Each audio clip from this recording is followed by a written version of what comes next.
Hello दोस्तों। आज हम नरेंद्र मोदी और हिटलर के बीच का फर्क जानेंगे। क्या सच में लोग जो कहते हैं नरेंद्र मोदी हिटलर जैसा है, हिटलर के जैसा कर रहा है, नाजी पार्टी बन गई है बीजेपी? तो आज हम जानेंगे दोनों के बीच का फर्क या फिर उन्हें कंपेयर करेंगे। तो उम्मीद है कि आपको वीडियो अच्छी लगेगी। शेयर एंड सब्सक्राइब और कमेंट भी पास कीजिए। वेलकम है आपका पार्ट 2 में। पार्ट 1 आपने शायद देखा ही होगा कि जिसमें मैंने एक्सप्लेन किया था किस तरीके से हिटलर ने लॉजिक को खत्म किया और बहुत सारी किताबें जलाई किस तरीके से। और आखिर में मैंने अल्बर्ट आइंस्टाइन के बारे में बताया था कि किस तरीके से हिटलर ने अल्बर्ट आइंस्टाइन को मारने की कोशिश की थी। तो दोस्तों मैंने लिंक नीचे शेयर की है, अगर आपने नहीं देखी है तो आप जाके देख सकते हो। वापस जर्मनी में आते हैं तो हिटलर की एक और फेमस टेक्निक थी। जर्मनी के अंदर डर क्रिएट करो, एक फेक एनिमी क्रिएट करो, एक झूठा दुश्मन बनाओ जो असली में एग्जिस्ट ही नहीं करता है, लेकिन उसके बेस पर देशवासियों को डराओ और फिर दिखाओ कि कैसे मैं आपको बचाने वाला हूँ और आप सारे देश वासियों को बचाऊंगा इन सारे दुश्मनों से। और वो दुश्मन कोई नहीं थे दोस्तों, वो बल्कि जूइश थे। इस केस में दोस्तों ये नकली दुश्मन जूइश लोग थे। कॉन्स्पिरेसी थ्योरीज बनाई गई, फेक न्यूज फैलाई गई। कैसे जूइश लोग रिस्पॉन्सिबल है जर्मनी को वर्ल्ड वॉर हराने में, इसके पीछे भी उनका ही हाथ था। कैसे जूइश लोग एक्चुअली में हमारे देश के दुश्मन हैं और हमारे देश में बैठे हैं। इसको निकालना चाहिए जो देश को अंदर से खोखला करता जा रहा है। ऐसे प्रोपोगेंडा पोस्टर छापे गए थे अगेंस्ट जूइश लोगों के, जो दिखा रहे थे कि कैसे वर्ल्ड वॉर 1 में जर्मनी हारी, जर्मनी की इकोनॉमी नीचे गिर गई। ये सब के पीछे ही रिस्पॉन्सिबल कोई नहीं है, सिर्फ जूइश लोग हैं। ये लोग पनौती है, जो कि कॉमन सी बात है कि ये सब बातें झूठी थी, क्योंकि जर्मन मिलिट्री में 1 लाख से भी ज्यादा जूइश लोग थे और 12,000 से ज्यादा जूइश लोग शहीद हुए थे वर्ल्ड वॉर 1 में। जब नाजी पार्टी सोशलिज्म की बात करती थी तो जूइश लोगों को ब्लेम करती थी कि ये लोग कैपिटलिस्ट है, कैपिटलिज्म को सपोर्ट करते हैं। और लेकिन बाद में आने वाले सालों में जब नाजी पार्टी खुद ही कैपिटलिज्म को सपोर्ट करने लगी, कॉर्पोरेट्स लोगों की हेल्प लेने लगी, तो ये लोग कहने लगे कि जूइश लोगों को ब्लेम करने लगे, ये लोग है ना कम्युनिस्ट है, सोशलिस्ट है, ये लोग कम्युनिज्म फैला रहे हैं। मतलब कि दोस्तों जूइश लोग कैपिटलिज्म के लिए भी ब्लेम किए जाते थे और इन्हें कम्युनिज्म के लिए भी ब्लेम किया जाता था। वॉर हारने के पीछे भी ब्लेम किया जाता था और इकोनॉमी नीचे गिर जाए तो भी इन्हीं को ब्लेम किया जाता था। मतलब जो भी जर्मनी में बुरा होता था इन्हीं को ब्लेम किया जाता था। हर चीज के पीछे जूइश लोगों का ही हाथ है। अगर दोस्तों आप हमारे इंडिया में झांकोगे तो आपको कहीं ना कहीं हिटलर की झलक दिख ही जाएगी। छोटा भाई हिटलर का दिख जाएगा, जो कि हिंदू मुसलमान के नाम पे लड़वाता रहता है और वोट हासिल करता है। मैं आपको बचाऊंगा। आप सोचोगे कि जर्मनी की जनता ने क्यों इस चीज पर विश्वास किया? इसके पीछे 2 रीजन है। पहला यह है कि सारा मीडिया जो है ना हिटलर के सामने झुक चुका था। जिस तरीके से हमारा गोदी मीडिया है, मीडिया भी ऐसी ही खबरें दिखाती थी। लोगों के पास कोई दूसरा तरीका ही नहीं था कि किस तरीके से खबरें ले सच्ची वाली, तो लोगों ने इसको ही सच मान लिया। और दूसरा ये रीजन है कि अनएम्प्लॉयमेंट बहुत ही ज्यादा बढ़ रहे थे, रेट बढ़ रहा था अनएम्प्लॉयमेंट का, इकोनॉमी की हालत बहुत ही खराब हो रही थी और गरीबी ज्यादा बढ़ रही थी, इसीलिए लोगों ने ये सारी चीजों पे विश्वास करना शुरू कर दिया। हाँ, सच में जूइश लोग ही होंगे। और दोस्तों, इस तरीके से ब्रेन वॉश कर दिया था कि लोग सोच ही नहीं पा रहे थे। यही कुछ हमारे इंडिया की भी हालत है। हमारे इंडिया में अनएम्प्लॉयमेंट लोग बहुत ज्यादा बढ़ गए हैं। हमारे इंडिया में गरीबी भी बढ़ गई है, और खासकर गोदी मीडिया जो कंटिन्यूस फालतू बकवास न्यूज दिखा रही है, लोगों को हिप्नोटाइज कर रही है।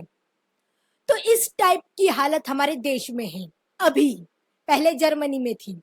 अगली स्ट्रेटेजी ये है कि हिटलर की कि अपने आप को मसीहा बनाओ, लोगों को दिखाओ कि मैं आपको बचाने के लिए आया हूं और मैं देशवासी को बचाऊंगा इन दुश्मनों से, जूइश लोगों से।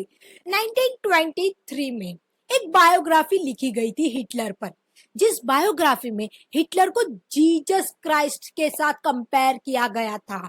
हिटलर जीसस का अवतार है, वो आके हमें बचाएंगे। जर्मनी के लोगों को हिटलर बचाएगा। जिस तरीके से हमारे इंडिया में मोदी जी को विष्णु का अवतार कहते हैं, मोदी जी तो विष्णु का अवतार है, भगवान है।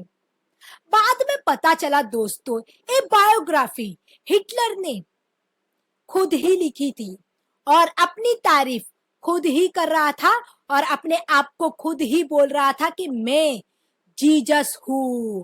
लेकिन बुक छापते वक्त किसी और का नाम डाल दिया, अपने दोस्त का नाम डाला था। एक चीज बाद में सामने आई थी कि हिटलर ने खुद की तारीफ खुद ही की थी, किसी और ने नहीं की थी। 2 साल बाद 1925 में हिटलर ने अपनी ऑटोबायोग्राफी लिखी थी, मैन काम्फ, मेरा संघर्ष। और उस किताब में बहुत सारे ऐसे बड़े बड़े झूठ लिखे थे, जैसे कि अपने आप को बताना कि मैं कितना गरीब हूँ, मैं एक गरीब फैमिली से आया हूँ, मैंने फिजिकल लेबर किया है, मैंने आम इंसानों जैसा काम किया है। लेकिन बाद में पता चला कि वो सब झूठ था। उन्होंने कभी भी अपनी लाइफ में फिजिकल लेबर किया ही नहीं है, काम किया ही नहीं है। कॉमन सी बात है। मीडिया भी उन्हें मसीहा या हीरो या भगवान बना रही थी, दिखा रही थी। हमेशा से 1930 में जो इलेक्शन हुए थे, उसमें बोल्ट कार्ड पर नाजी पार्टी नहीं लिखा था, इनकी पार्टी का नाम ही नहीं लिखा था। उन्होंने हिटलर मूवमेंट का नाम लिखा था, यानी अपना ही नाम लिखा था बोल्ट कार्ड पे। जहां पर पार्टी का नाम होना चाहिए, वहां हिटलर अपना नाम लिखवा रहा था।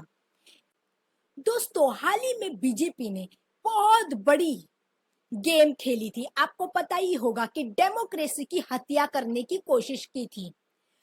कांग्रेस और आम आदमी पार्टी के 8 वोट जो है ना, इनवैलिड कर दिए गए थे। सीसीटीवी फुटेज में पता चला कि किस तरीके से ये काम किया गया था, और बाद में इस पर एक्शन भी लिया गया कि किस टाइप से बीजेपी अपनी लिमिट क्रॉस कर रही है इलेक्शन को जीतने के लिए, पावर में आने के लिए। ये अब दोस्तों, आपके दिमाग में एक सवाल आएगा, इस तरीके से मीडिया को हिटलर ने खरीदा और कौन उन्हें पैसे दे रहा था ये सारी चीजों के लिए? तो दोस्तों, ये बात आधी ही सच है कि मीडिया को खरीदा भी जा सकता है और मीडिया पर प्रेशर भी बनाया जा सकता है, उन्हें धमकाया जा सकता है, उन्हें जेल में डाला जा सकता है। इससे आधा काम कंप्लीट हो सकता है। लेकिन फिर भी बाकी की जो आधी मीडिया होती है, कुछ ऐसे जर्नलिस्ट होते हैं जो सिर्फ पैसों से ही मानते हैं। तो हिटलर को कौन पैसे दे रहे थे? ये बड़े बड़े कैपिटलिस्ट वाले उन्हें फंडिंग कर रहे थे। असल में कॉर्पोरेट वर्ल्ड वाले, जो भी जाने मानी कंपनी है जर्मनी की, फेमस है, आप जानते ही होंगे, Volkswagen, BMW, Kodak, Siemens, Nestle, Fanta, Ford and all companies.